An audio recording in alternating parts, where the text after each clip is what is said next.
দর্শক দেখছেন পুজো মণ্ডপে আজানের সময়সূচি। আমি দেখছি যে এটাকে নিয়ে শুভেন্দু অধিকারী একটা লেখা লিখেছেন সোশ্যাল মিডিয়াতে।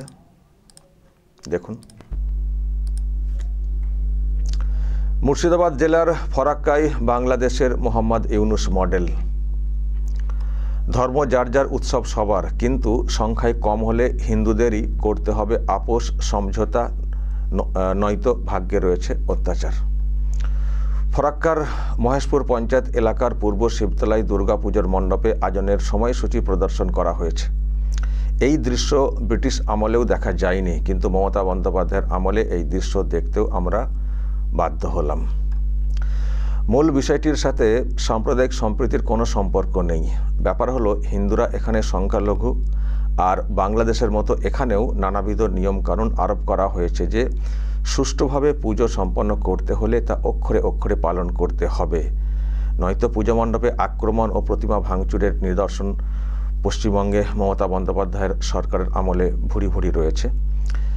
এর জন্যে দায়ী হচ্ছে পশ্চিমবঙ্গ তোষণবাজ সরকার, যারা এই অন্যায়কে বছরের পর বছর ধরে প্রশ্রয় দিয়ে মৌলবাদীদের হৃষ্টপুষ্ট বলিষ্ঠ করে তুলেছে।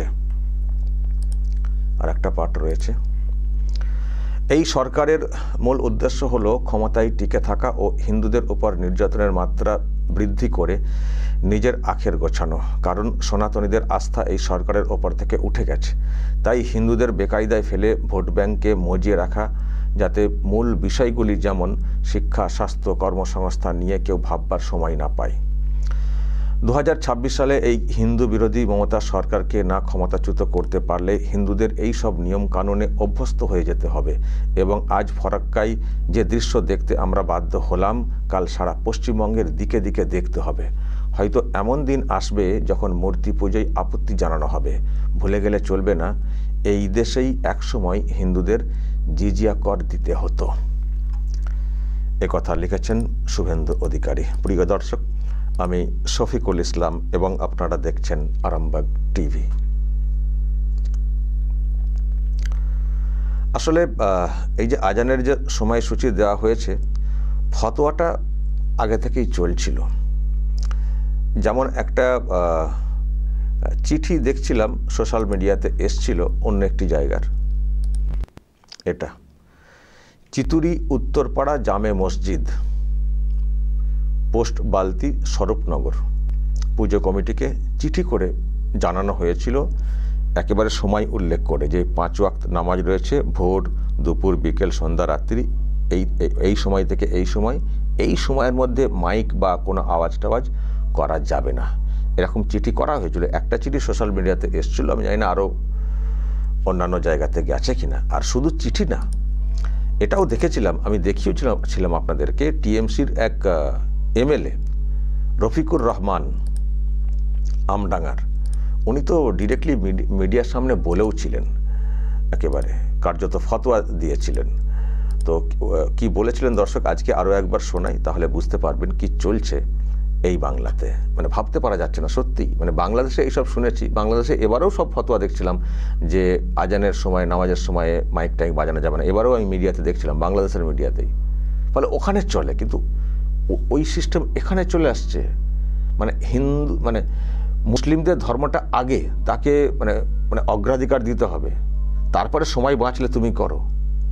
যে পশ্চিমবঙ্গটা সনাতনী হিন্দুদের জন্য সেফ জোন হিসেবে ডক্টর শ্যামাপ্রসাদ মুখার্জিরা করে দিয়ে গেছেন, সেখানে হিন্দুরা এরকম সংকটে, প্রশ্ন তো উঠবেই।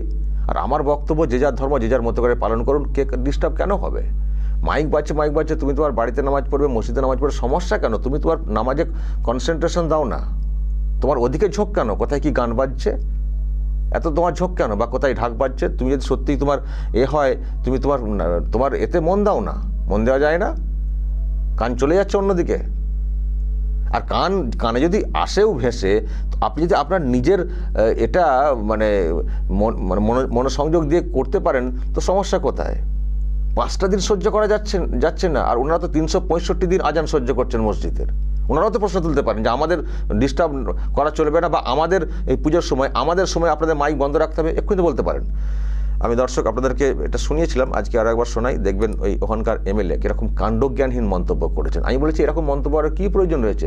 অনেক জায়গায় পুজো কমিটি দেখবেন নিজের থেকেই, তাদের যদি ওই সময় পুজোর সময় না হয় এমনি তারা বন্ধ রাখে। তো এইসব বলতে যাওয়াটাই তো পাপ, এইসব বলতে যাওয়াটাই তো পাপ। বলতে যাওয়া মানে আমার ধর্মকে মানে আগে বলে জাহির করার চেষ্টা, আমার ধর্মটা বড় বলে জাহির করার চেষ্টা, আমার ধর্ম আগে হবে পালন, তারপর তুমি যা করা করবে। এটা তুমি কেন করছো? এটা করতে পারো? দেখুন কি বলেছিলেন। আমি বলেছি, আমি অনুরোধ করেছি যারা মানে মসজিদের কাছাকাছি যাদের মণ্ডপ, তারা যেন 5টা ওয়াক্তে 10 মিনিট করে বন্ধ রাখে। কেন? মসজিদের ভিতরে কি মাইক ঢুকিয়ে দিয়েছে নাকি? মসজিদের ভিতরে মাইক ঢুকিয়ে দিয়েছে? একটা মসজিদের ভিতরে যে দূর থেকে আওয়াজ আসেও ভেসে, পুজো আছে এই যখন আমি এই ভিডিও তৈরি করছি তো অষ্টমীর সকাল। আচ্ছা, আপনাদেরকে তো শুভেচ্ছা জানানো হয়নি, পুজো শুরু হয়ে গেছে, আপনাদের দুর্গাপুজোর শুভেচ্ছা জানাই সকলকে, অষ্টমীরও শুভেচ্ছা জানাই। সবসময় সবটা হয়ে ওঠে না, বিভিন্ন সময় আমি ভিডিও করি। তো আমি এই যে ভিডিও করছি, মাইকের আওয়াজ আসছে, কিন্তু আমি জানি না আপনারা কেউ শুনতে পাচ্ছেন কিনা। মাইকের আওয়াজ আসছে, অষ্টমীর সকালে হচ্ছে, রীতি মেনে যা হওয়ার হচ্ছে, মানে তো হচ্ছে তো ওখানে আওয়াজ হচ্ছে। আমি যে এত কথা বলছি, ধরুন আমি তো একটা খুব সিরিয়াস কথা বলছি, ভিডিও করতে একটা এসেছি, প্রতিবেদন করতে এসেছি, আমার কথা তো ভুলভ্রান্তি হলে তো মুশকিল আছে। আমি তো আনকাট ভিডিও করি, আমি এডিটও করি না, ডিরেক্ট ছেড়ে দিই। তাহলে কানে কিন্তু আমার মাইকের আওয়াজ আসছে, আমি দেখছি ওখানে মন্ত্রপাঠ হচ্ছে, কোথাও বা গান হচ্ছে, কানে কিন্তু আসছে, কিন্তু আমার কাজে কোনো ডিস্টার্ব হচ্ছে না, আমি কিন্তু কাজ করে যাচ্ছি। কী করে কাজ করে যাচ্ছি? মানে আমি দেখছি কিছু একটা সাউন্ড আসছে, কিন্তু আমার ওইদিকে মন নেই, কারণ আমি এদিকে মন দিয়েছি, আমার ওদিকে মন নেই, কিন্তু আওয়াজ কিন্তু কানে একটা আসছে, ভেসে আসছে। আমি জানি মাইকে আপনারা শুনতে পাচ্ছেন কিনা। তো আওয়াজ আসুক না, আমার কি কথায় কোনো ভুল হচ্ছে, আমার কি বলায় কোনো ভুল হচ্ছে, বা যেটা বলতে চাই সেটাকে আমি আটকে যাচ্ছি, ওইটার জন্যে আমি কানে আওয়াজ এলো, আমাকে এখন কি জিজ্ঞাসা করলে বলতে পারবো না কী আওয়াজটা হচ্ছে, কারণ আমি এদিকে মন দিয়েছি, আমার কনসেন্ট্রেশন এদিকে। আর এদের মন যে শুধু কেন ওই দিকে চলে যাবে মাইক বন্ধ করতে, আমি বুঝি না। এটা এক। আর দ্বিতীয় কথা, আপনি বলতে পারেন না, আপনি একথা বলা মানে আপনার এই পুজো মণ্ডপে আজানের সূচি দিয়ে দেওয়া মানে আপনি আপনার ধর্মটাকে প্রায়োরিটি দিচ্ছেন, যে আমাদের সময়টা মেনটেন করতে হবে, আমাদের সময়টা বাদ দিয়ে বাঁচলে তুমি তোমার ধর্ম পালন করো। এটা হতে পারে না, এটা হতে পারে না। আজানের সময়সূচি ওখানে দেওয়া হয়েছে, তো আমি তো আগেই বলেছি, আজানের সূচির মধ্যে ধরুন এই যে পুজো হচ্ছে বা সন্ধি পুজো হয় সন্ধ্যার দিকে হতে পারে, তো সময়সূচির মধ্যে তো পুজোর সময় ধরুন এমনি গান বাজনা বাদ দিন, এমনি পুজোর মন্ত্র পাঠ বা যা পাঠ আছে যেগুলো, সেগুলো তো একটা সূচির মধ্যে পড়তে পারে। তো তখন কী হবে? সেখানে তো পুজোর তো একটা নির্দিষ্ট সময় মতো করা হয়, তো কী করে হবে? এসব আপনি বলবেন কেন? আরে যে যারা পালন করুন না। এদিকে তো লিখে দিয়েছে মণ্ডপে ধর্ম যার উৎসব সবার বলে একটা ছবি দিয়ে দিয়েছে বড় করে ফুটানি করে, আর এদিকে একে অপরের এতে মানে বাধা দেওয়ার চেষ্টা হচ্ছে। আরে উৎসব তো পরে, আগে তো আধ্যাত্মিক বিষয়টা পালন করাটা, এই উৎসব চক্করে করতে গিয়ে না, আর আধ্যাত্মিক বিষয়টাই মাথা থেকে উঠে যাচ্ছে। দেখবেন পুজোর থেকে বেশি উৎসব হচ্ছে, যেটাকে কেন্দ্র করে বিষয় সেটাই উপেক্ষিত হয়ে যাচ্ছে। তো এখানে কেন আপনি বলতে যাবেন? তো এইসব ওনারা বলেছিলেন, ওদিকে চিঠিপত্র সব দেওয়া হয়েছে। তো এখন দেখছি মানে সত্যি এরকম একটা মানে, এবং সাহস ভাবুন, পুজো মণ্ডপের ভিতরে দিয়ে চলে এসছে, পুজো মণ্ডপের ভিতরে আজানের সময়সূচি দিয়ে চলে এসছে, এবং পুজো কমিটিরও সেই ক্ষমতা নেই ওটাকে ছিঁড়ে ফেলার, কারণ ওখানে ওরা সংখ্যালঘু। এমনিতে শুনেছেন ওখানে কি হয়েছিল, দাঙ্গা টাইপের কি অবস্থা করা হয়েছিল, নিশ্চয়ই আপনাদের মনে আছে, সেই ওয়াকা বিলের বিক্ষোভকে কেন্দ্র করে কী সব করা হয়েছিল শামশেরগঞ্জে। সুতরাং ভয় ভীতি আছে, পরিষ্কার বুঝতে পারছি। নাহলে আবার এই মানে পশ্চিমবঙ্গের মতো জায়গাতে পুজো মণ্ডপে কেউ একজন আজানের সূচি টাঙিয়ে দিয়ে চলে যাবেন, আর সেটা মেনে রাখতে হবে, নিশ্চয়ই এখন একটা ভয় ভীতি কাজ করছে।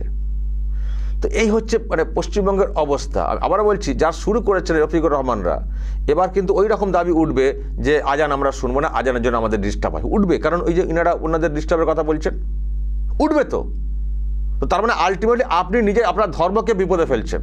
এই ধরনের বিষয়গুলো উত্থাপন করে? কোনো দরকার ছিল না, কোনো কিছু দরকার ছিল না। এমনি সম্প্রীতি ঠিকঠাক আছে, এমনি পুজো কমিটিগুলো আমি জানি মসজিদের কাছে যে পুজো যেগুলো হয় আজানের সময় যদি তাদের কোনো প্রয়োজন না থাকে মাইকের, এমনি তারা বন্ধ করে দেয়। তো এর জন্য বলতে হয় না, বললেই সমস্যা, বললেই মানে আপনি আপনার ধর্মকে অগ্রাধিকার দেওয়ার কথা বলছেন, সেটা কেন হবে? আর কি হচ্ছে আজান, এ তো আপনারা দেখেছেন। আর একটা ভিডিও তো আপনাদেরকে দেখেছিলাম, মুখ্যমন্ত্রী যিনি নিজে উনি আছেন থাকাকালীন পুজো মণ্ডপের উদ্বোধন করা হচ্ছে, তো সেখানে মক্কা মদিনা নিয়ে গান হচ্ছে। তো এইসব হলে অন্যরা তো সাহস পাবেন না, বিশেষ করে যেখানে মানে মুসলিম অধ্যুষিত এলাকা, সেখানে তারা তো সাহস পাবে না যে আমাদের মুখ্যমন্ত্রী তো মণ্ডপে মক্কা মদিনার গান শুনিয়ে দিচ্ছেন, দুর্গা ছেড়ে মক্কা মদিনা যাবো গান। তো সুতরাং আমরা তো এগুলো করতে পারি, এখান থেকে সাহসটা আসছে। নিশ্চয়ই আপনাদের হয়তো মনে আছে মক্কা মদিনার গান দুর্গা মণ্ডপে মদন মিত্র কেমন গাইছিলেন আর দিদিমণি কেমন তালে তাল মেলাচ্ছিলেন। দর্শক আরেকবার শুনুন।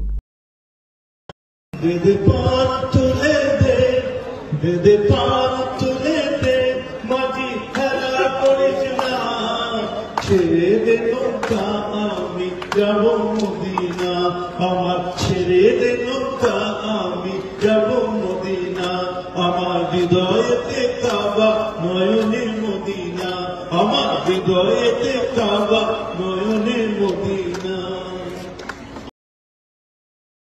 হৃদয়ে কাবা নয়নে মদিনা, ছেড়ে দে, দুর্গাকে বলে ছেড়ে দে আমি যাবো মক্কা মদিনা। পুজো মণ্ডপে গিয়ে গান হচ্ছে, কি হচ্ছে? সব খিচুড়ি করে দেওয়া হচ্ছে। কোনো কিছু আধ্যাত্মিক পালন আমি বলবো ঠিক হচ্ছে না, ভোট স্বার্থে সব খিচুড়ি পাকিয়ে দেওয়া হচ্ছে, আর কিছু না।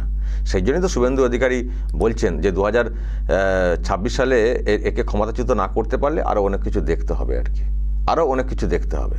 শুভেন্দু অধিকারী স্মরণ করিয়ে দিচ্ছেন মানুষকে। এখন দেখা যাক হিন্দুরা সত্যিই জেগে ওঠেন কিনা। দর্শক বলবেন আপনারা যা সব দেখছেন শুনছেন, পুজো মণ্ডপে আজানের সূচি দেওয়ার এই যে সাহস জন্মেছে, এ সম্পর্কে আপনাদের কি মতামত অবশ্যই বলবেন কমেন্ট বক্সে। নজর রাখবেন আরামবাগ টিভিতে।